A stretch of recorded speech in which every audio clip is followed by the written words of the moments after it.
नमस्कार मित्रों।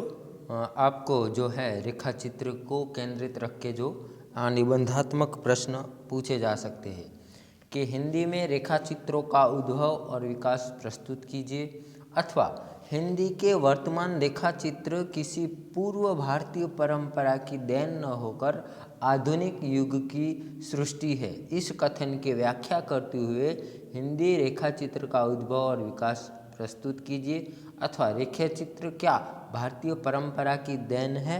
इस प्रकार के आपको प्रश्न पूछे जा सकते हैं। तो यहाँ पर आपको इस प्रकार उत्तर देना होता है कि देखिए, कुछ लोग आधुनिक साहित्य की प्रत्येक विद्या का मूल स्रोत प्राचीन संस्कृत साहित्य और हिंदी साहित्य में खोजने का प्रयास करते हैं।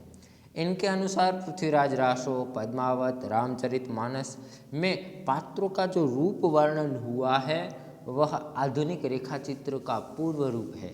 रेखाचित्र के जन्म के संबंध में महादेवी वर्मा जी ने देखिए क्या लिखा है कि रेखाचित्र का शब्द का जन्म और अर्थ विस्तार चित्रकला के क्षेत्र में हुआ है, जहाँ कुछ रेखाओं में अंकित चित्रों द्वारा हमें रंग और छायालोक से रहित किसी वस्तु या व्यक्ति की उसे दूसरों से भिन्न करने वाली विशेषताओं का प्रत्याभिज्ञान प्राप्त होता है। ठीक है, स्मारिका में उन्होंने इस प्रकार कहा है। उसके बाद देखिए कि रेखा चित्रों का प्रारंभ और विकास किस प्रकार हुआ है। ठीक है, तो यहाँ पर हमें देखना है कि हिंदी साहित्य में आधुनिक गद्य की प्रायः प्रत्येक विद्या का प्रारंभ भारतेंदु युग से हुआ है। इस युग में जो निबंध लिखे गए उनमें यत्र तत्र रेखा चित्र की झलक भर मिल जाती है, परंतु उनको रेखा चित्र नहीं कहा जा सकता। वे निबंधात्मक जीवन चरित्र है। रेखा चित्र प्राय उन्हीं व्यक्तियों पर लिखे जाते हैं जिनसे लेखक स्वयं परिचित हो। भारतेंदु युग के अंत में पाश्चात्य गद्य साहित्य हिंदी साहित्य का प्रभावित करने लगा।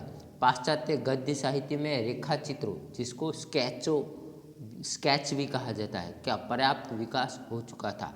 चार्ल्स डिकेंस ने स्क्वेज, वाइबाज, गाल्सवर्दी के पोर्ट्रेट तथा गोरकी, चेखव, स्पीडिंग, ब्रिज एवं बाल्जाक के स्केच का बहुत ही प्रसिद्धि मिली है। इन स्केचों के प्रभाव से हिंदी साहित्य में रेखा चित्र का उद्भव हुआ और यही आगे जाके देखने को मिलता है। तो अब देखिए हिंदी का प्रथम रेखा चित्र कौन सा। तो हिंदी के रेखा चित्र का सूत्रपात सन 1929 में प्रकाशित पंडित पद्म सिंह शर्मा के पद्म पराग निबंधों से होता है। इन निबंधों को यद्यपि आधुनिक रेखा चित्र नहीं कहा जा सकता, परंतु इनमें वर्तमान रेखा चित्रों के पर्याप्त तत्व है और यह रेखा चित्रों की पृष्ठभूमि का कार्य करते हैं। तो देखिए हिंदी रेखा चित्रों का विकास तो सन 1936-37 ईस्वी सन से हिंदी रेखा चित्र के क्रमिक विकास देखने को मिलता है। ठीक है, पंडित श्रीराम शर्मा का रेखा चित्र एक संग्रह जिसका नाम है बोलती प्रतिमा के नाम से प्रकाशित हुआ। इसमें रेखा चित्रों के साथ साथ कहानियाँ भी संग्रहित है। इस संग्रह की ठाकुर की आन, वरदान, हरनामदास, पीताम्बर, अपराधी, रत्ना की अम्मा आदि को सफल रेखा चित्र माना जा सकता है। पंडित श्रीराम शर्मा ने रेखा चित्र निर्माण में प्रदर्शन किया है, अतः उन्हीं को रेखा चित्रों का प्रथम लेखक स्वीकार किया जाना चाहिए। उसके बाद देखिए निराला जी का नाम आता है। तो सन 1939 में निराला जी का कुल्ली भाट प्रकाशित हुआ, जिसमें कुल्ली भाट की चारित्रिक रेखाएं उभरी है। इसे विस्तृत रेखा चित्र कहा जा सकता है। यह लाइफ स्केच है। बिल्लेसुर बकरिया निराला जी की रेखा चित्र की दूसरी कृति है। यह सन 1941 में प्रकाशित हुई। 84 पृष्ठों के इस लाइव स्केच के तरीके स्कूल की गाथाएं एक ही तार में गूंथी गई है। निराला जी की इन दोनों पुस्तकों में रेखा चित्र की बहुत सी विशेषताएं मिल जाती हैं, परंतु एकाग्रता और संक्षिप्तता रेखाचित्र की जो दो प्रमुख विशेषताएं हैं वह इनमें देखने को नहीं मिलती है। इसमें एक विशाल सामाजिक परिप्रेक्ष्य के कारण यह लघु आंचलिक उपन्यास के अधिक समूह पहुंच जाती है, अतः इनको लघु उपन्यास रेखाचित्र कहना अधिक समीचीन होगा। और उसके बाद देखिए जब से ज़्यादा जो नाम आता है महादेवी वर्मा के रेखाचित्र, ठीक है। तो सन 1941 में महादेवी की अतीत के चलचित्र कृति प्रकाशित हुई। इसमें प्रथम बार रेखाचित्र की समस्त विशेषताएं सामने आई। रामा के रेखाचित्र में उन्होंने अपनी बाल्यावस्था के रामा की भूमिका से संबंधित अनेक घटनाओं के चित्र प्रस्तुत किए। गीसा का चित्र गुदड़ी में लाल का होना चरितार्थ करता है। समाज द्वारा उपेक्षित बालक गीसा के मन में अपने गुरु साहब यानी महादेवी के प्रति सरल ममता और अटल श्रद्धा की भावना व्याप्त थी। सन 1904 में स्मृति की रेखाएं कृति प्रकाशित हुई। इसमें भक्तिन का रेखाचित्र सेवक धर्म में हनुमान का आदर्श उपस्थित करता है। चीनी फेरी वाला रेखाचित्र कभी भी धूमिल होने वाला नहीं है। शायद ये 1904 की जगह आप 1954 हो सकता है। सन 1956 में प्रकाशित पथ के साथी संकलन में रविंद्र, मैथिली शरण गुप्त, सुभद्रा कुमारी चौहान, निराला प्रसाद, सुमित्रानंदन पंत और सियाराम शरण गुप्त की संस्मरण कथाएं संग्रहित है। यह रेखाचित्र संस्मरण प्रदान है। सन 1971 में महादेवी जी ने स्मारिका प्रकाशित हुई। इस संग्रह के भी रेखाचित्र समस्त संस्मरण प्रदान है। स्मारिका की भूमिका में महादेवी ने स्वयं लिखा है कि उनके संस्मरण और रेखाचित्र मिले जुले हैं। देखिए वो क्या कहती है कि मेरे संस्मरणों में रेखाचित्र भी सम्मिलित है, जिसका स्पष्ट कारण मेरा रेखांकन प्रेम ही कहा जाएगा। किसी भी प्रत्यक्ष या कल्पनाश्रित व्यक्ति या वस्तु को कुछ एक रेखाओं में आंकना मेरे लिए स्वाभाविक हो जाता है। यदि ऐसा रेखांकन संभव नहीं होता तो शब्दांकन अनिवार्य आवश्यकता बन जाता है।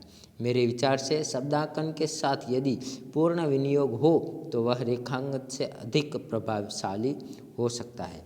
रेखांकन को इच्छानुसार परिवर्तित कर लेना देखने वाले के लिए संभव नहीं है, किंतु शब्दांकन को प्रत्येक पाठक अपने मनोजगत के अनुकूल ढालता बनाता रहता है। स्मृति की रेखाएं में मैंने दोनों का उपभोग किया था, किंतु आज भी मुझे उसमें उसके शब्दांकन ही प्रिय है। ठीक है, कुछ विचार स्मारिका में उन्होंने कहा। तो महादेवी के संस्मरण रेखाचित्र में अपने जीवन के उन अनेक कटु मधुर करुण विलगित स्मृतियों का संजो कर रखा है, जिन्होंने उनके जीवन में एक स्थायी स्थान बना लिया है। उसके बाद देखिए बख्शी जी के रेखाचित्र। तो पद्मलाल पुन्नालाल बख्शी जी का कुछ नाम का निबंधों का संग्रह सन 1947 में प्रकाशित हुआ था। उसमें कुछ निबंध रेखाचित्रों की शैली के अधिक प्रभावित है।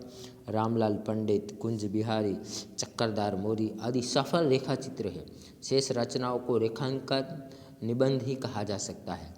इनके हास्य व्यंग्य और चमत्कार की प्रवृत्ति अधिक है, लेखक की अनुभूति की गहराई अधिक नहीं है।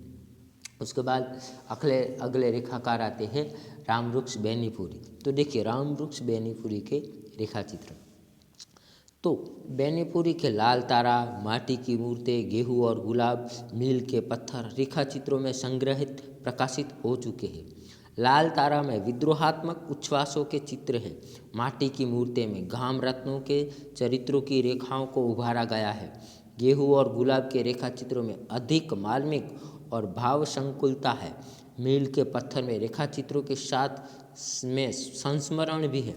बेनीपुरी के रेखाचित्रों की विविधता यही है, उन्होंने प्रचुर संख्या में रेखाचित्र लिखे हैं। प्रायः अपने सभी रेखाचित्रों में बेनीपुरी जी ने सामाजिक और राजनैतिक विषमताओं के प्रति आक्रोश तथा समाज के दीन दलित वर्ग के प्रति ममता अभिव्यक्त की है। इनके पात्र अपने संपूर्ण सबलताओं के लिए हुए हमारे सामने अपने स्वाभाविक रूप में आते हैं। बेनीपुरी के रेखाचित्रों में राष्ट्रीयता, देश प्रेम, क्रांति, स्नेह एवं करुणा की धाराएं एक साथ प्रभावित हुई है। बेनीपुरी जी के अधिकांश रेखा चित्र प्रतीकात्मक है।